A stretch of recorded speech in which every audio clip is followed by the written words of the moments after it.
aduga ngarang karai dino migi thabal song humdra sangaga wati migi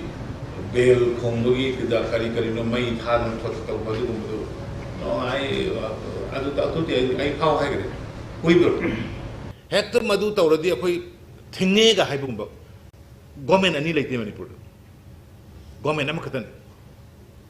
akhoi apa mama thing ragadi yaroi aduna madu akhoi request tawjari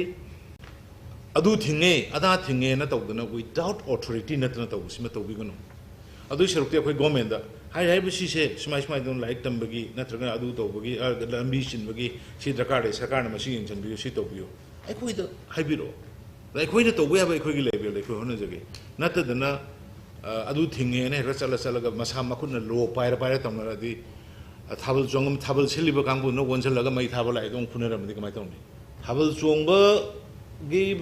kaino mayam instrument mayam mai thari badu adwai do na thai sa da na harol mui khungi group am leiram na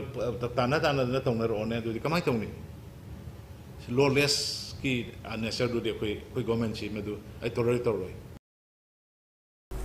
Athing but Tugaiduna Tabal Joni having Namada Ngarang Tabal Jong with the season about instruments sing May Taki Badu Laibak Tibani. Tawong Adu the Chain of Amir Kudimak Fagani Haina Maniburgi Chief Minister N Biren now from Dokri. Wafamasi seat 100 action plan for first 100 days ki action plan booklet ama form Magamari Rena. Chief Minister ki Secretary the Pangtopa Paugimi from Amada Chief Minister N Biren now from Dokibani. Paugimi from the Chief Minister N Biren High. Artist sing suma koi yum puri bani state asida kanagumba amattana touning-touningba thabak amatta touba yaroi loinana miyam amasung lengakta masi touba yani yaroi haiba wafam su thamba yaroi state asida government ani suna leite authority oidana pangtong tobagi chanabi asi tawdabana fagani madugi mahot lengaki mari lenaba singa kari touba yade haibdu tanabana fagani lengakta suggestion pirakpasu yagani lamdam asida lo leitabagi thawong kana amattana chathaba yaroi haina Chief Minister N Biren makatana phongdoki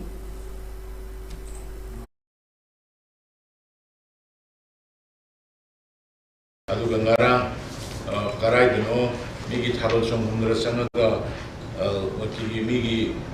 bel khongbogi kida kari no mai than thot to badu gumdu no ai adu ta to ai khau hai gre koi bro hector madu tawradi akhoi thinge ga hai bumba government ani leite manipur government am khatan akhoi apa mama thing ragadi yaroi aduna madu akhoi request tawjari adu thinge ada thinge na tawdana without authority natna tawsima tawbigunu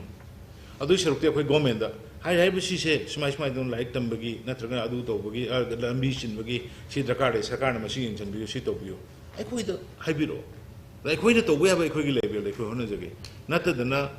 adu thinge ne rachala ga masa makun lo paira tamara di thabal jongam thabal siliba kangbu no wonjalaga mai thabal ai dong phunera madi kamai tawni thabal jongba gi kaino mayam instrument mayam mai thari badu adwai do na thai sa da na harol mui khungi group am leiram na tana na tawna ro ne do kamai tawni lawless ki unnecessary do de koi government chi medu ai toroi